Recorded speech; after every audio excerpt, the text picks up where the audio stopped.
नमस्कार साथियों, स्वागत है आपका सरल हिंदी व्याकरण यूट्यूब चैनल पर। मैं रिसाल सिंह फिर हाजिर हूँ अलंकारों के साथ और ऐसे सरल एग्जाम्पलों के साथ, सरल परिभाषा के साथ। साथियों, आज का हमारा विषय रहेगा उपमालंकार और रूपक अलंकार। दो ऐसे अलंकार जो सूक्ष्म भेद के अनुसार ही इनकी परिभाषा होती है। तो हम शुरू से आखिरी तक सेशन को देखें।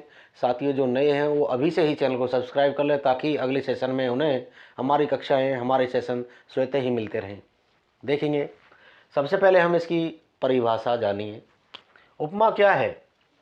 उपमा अलंकार में एक साधारण वस्तु या प्राणी की तुलना किसी विशेष वस्तु या प्राणी से कर दी जाए, वहाँ उपमा अलंकार होता है। साथियों, कितनी हल्की परिभाषा है, सिंपल है। जहाँ काव्य में, फिर से मैं रिपीट कर रहा हूँ, जहाँ काव्य में किसी साधारण वस्तु या प्राणी की तुलना किसी विशेष वस्तु या प्राणी से कर दी जाए, वहाँ उपमा अलंकार होता है। देखेंगे साथियों, जहाँ काव्य में किसी साधारण वस्तु या प्राणी की तुलना किसी विशेष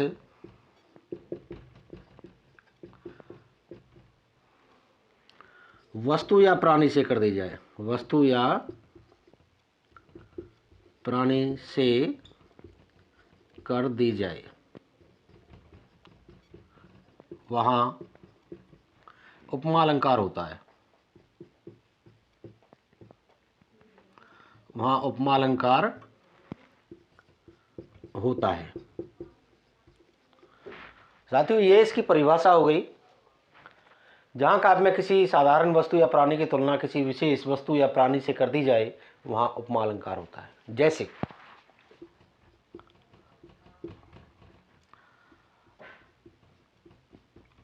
हाय फूल सी कोमल बच्ची, फूल सी कोमल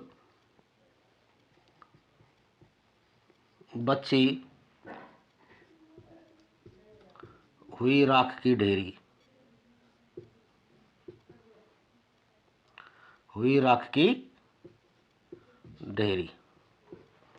साथियों, यहाँ देखेंगे हम, हाय फूल सी कोमल बच्ची।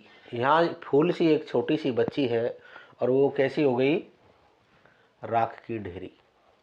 यहाँ जो अलंकार है वो फूल सी कोमल बच्ची, इसमें है अलंकार। कैसे है? यहाँ फूल विशेष है और कोमल बच्ची एक साधारण प्राणी है। उसकी तुलना किससे कर दी? फूल से।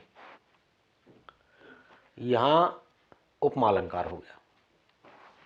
हाथ दूसरा उदाहरण देखेंगे, हाथी सा टीला, हाथी सा टीला। यह हाथी की तुलना किससे कर दी? एक टीले से कर दी। एक कविता है आए महंत बसंत, तो उसमें ये वर्णन मिलता है हाथी सा टीला। तो यहाँ हाथी साधारण है, हाथी सा टीला। टीला यहाँ साधारण है, हाथी से इसकी तुलना कर दी, यहाँ इसलिए उपमा अलंकार हो गया। अब एक गजब की चीज और बताने वाला हूं, आप सभी ध्यान से सुने। इसकी एक पहचान, एक ट्रिक, इसके एक संकेतक शब्द। तो मैं यहां संकेतक शब्द यहां लिख लेता हूं, सांकेतक, सांकेतक शब्द।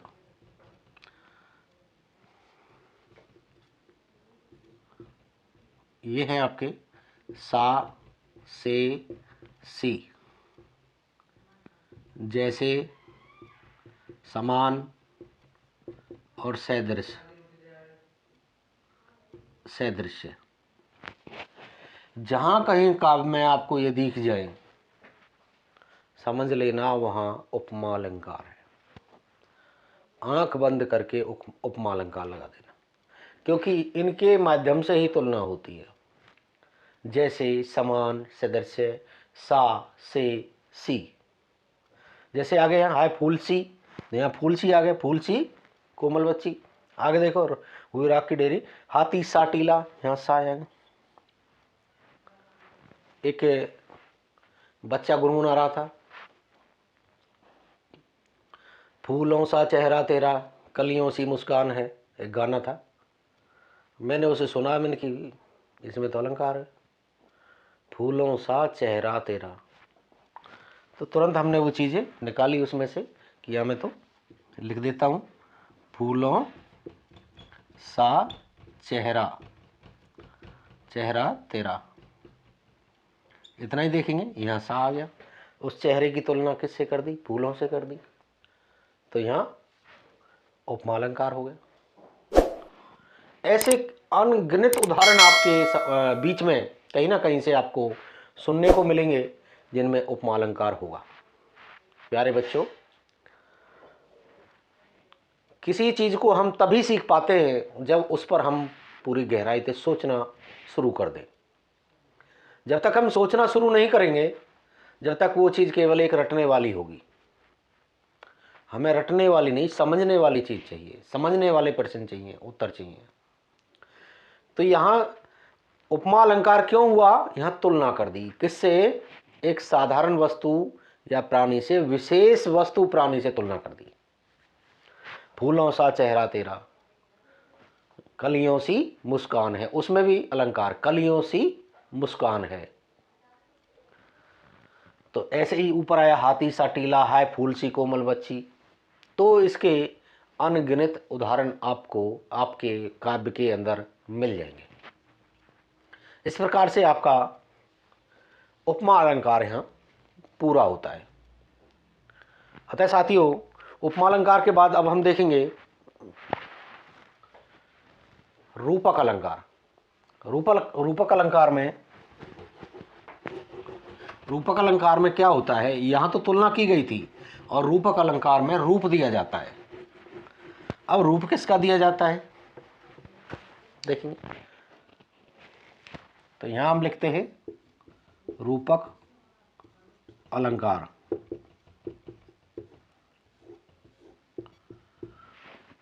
पहले हम परिभाषा देखेंगे, परिभाषा के बाद में हम उस पर विस्तार से चर्चा करेंगे, उसके उदाहरणों को रखेंगे, और फिर हम कोशिश करेंगे कि वो आपकी समझ में एकदम से हल्के तरीके से आ जाए।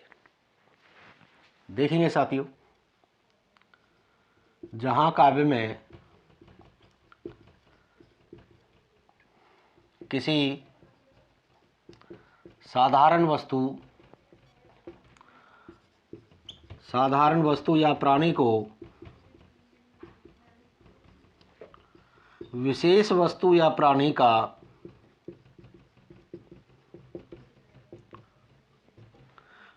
का रूप दे दिया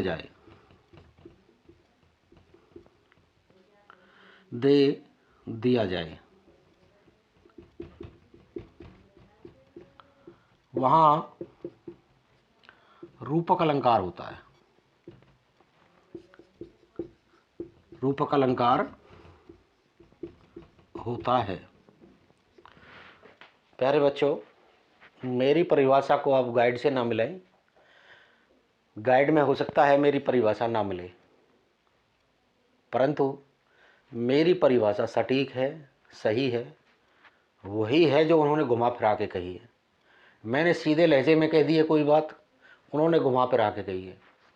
तो आपने तो याद करना है, सीधे चलना है, समझना है। तो इस बात पे आप ध्यान देंगे। रूपक अलंकार से पहले हमने करवाया उपमा अलंकार। वहाँ तुलना की गई थी, एक साधारण वस्तु या प्राणी की विशेष वस्तु या प्राणी से तुलना की गई थी। और यहाँ क्या किया गया है? यहाँ साधारण वस्तु प्राणी को विशेष वस्तु या प्राणी का रूप दे दिया गया है। अब हम इस पर चर्चा करेंगे। पहले हमारे सीरियल आते हैं, अभी भी आते हैं, और एक आता था जिसे हम रामायण के नाम से देखते थे। रामायण आ रही है, रामायण सीरियल आता था, महाभारत सीरियल आता था, और इन कितने सीरियल हैं। अब ये देखिए कि रामायण के अंदर मान के चलो एक व्यक्ति है और उस व्यक्ति को हमने दूसरे किसी का आवरण पहना दिया, उसकी शक्ल बना दी और कह दिया कि भाई ये हनुमान है। नाम तो उसका कुछ और है, परंतु अब ये स्टेज पर अभिनय कर रहा है तो अब ये कौन है? हनुमान है। तो हमने हनुमान जी का रूप दे दिया उसको। ये समझने की बात है। साधारण वस्तु को विशेष वस्तु या प्राणी का रूप दे दिया जाए, वहाँ रूप दे दिया गया। और अब सब अभिनय को जब हम देखते हैं तो कहते हुए फलां आ रहा है, हनुमान जी आ रहे हैं, हम उसके निजी कैरेक्टर को भूल जाते हैं, जो रूप दे दिया गया है उसे देखते हैं। पहले जब रेडियो आदि पर नाटक आती थी तो नाटक ना कह करके रूपक कहते थे। अब आप रूपक सुनिए, ये खुद मैंने अपने कानों से सुना है कि जब पहले कभी नाटक आते थे रेडियो पे तो वो रूपक कहते थे कि अब ये रूपक सुनिए। फिर उसको नाटक कहने लगे, नाटक के रूप में आने लगे वो शब्द। वही चीज़ें यहाँ रूप दिया जाता है। तो यहाँ उदाहरण देखेंगे पहले, जैसे चरण कमल बंदऊ हरिराई। चरण कमल बंदऊ हरिराई, हरिराई। यहाँ चरण कमल में आपका रूपक अलंकार।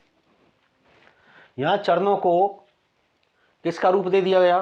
कमल का। कमल, चरण कमल है प्रभु, आपके जो चरण है वो चरण कमल है। यहाँ रूप ही लगाएंगे, चरण रूपी कमल। तो यहाँ रूप दे दिया गया कमल का। तो साथियों, इसके उदाहरण, राम रतन धन पायो। राम रतन, इतने देख लेंगे, राम रतन में ही है, थोड़ा योजक लगा देंगे बीच में। राम रूपी रतन, रूपी आ गया, इन्हें रूप दे दिया। ऐसे ही इसके अनेक उदाहरण हो सकते हैं जहाँ किसी को रूप दिया जा रहा है। एक कविता है 10वीं में, सूरदास के पद, वहाँ प्रीति नदी शब्द आ रहा है। प्रीति नदी, प्रीति नदी, प्रेम रूपी नदी। यहाँ भी आपका रूपक अलंकार आ रहा है। कितने ही ऐसे शब्द हैं, युग्म शब्द हैं, उनमें आपको रूपक अलंकार मिल जाएगा। साथियों, इसके उदाहरण अधिक से अधिक करेंगे ताकि उदाहरणों के विश्लेषण के साथ हमारी समझ बढ़े और उस समझ के साथ में हम उदाहरणों को खुद खोजना शुरू कर दें। ये एक विद्यार्थी का, एक जो वास्तव में पढ़ते हैं बच्चे, ये उनका काम है कि परिभाषा को जान के, उदाहरणों को जान करके खुद उदाहरण खोजने शुरू कर दें कि इस तरीक़ा के उदाहरण और कौन कौन से हो सकते हैं। अतः साथियों, आज हम इस सेशन में केवल 2 अलंकार ही करवाएंगे। पहले आते ही मैंने बताया था कि आज हम चर्चा करेंगे उपमा और रूपक पर। आज हमारे यहाँ चर्चा पूरी होती है। तो अंत तक आपने सेशन को देखा और कुछ ना कुछ ज़रूर आपको नया मिला होगा जो गाइड से अलग है। साथियों, गाइड में रटने वाली बातें बहुत हैं और जटिल बात बहुत है। उन जटिल और घुमाकर कही जाने वाली बातों से सीधा ही हमने ये समझाने का प्रयत्न किया है।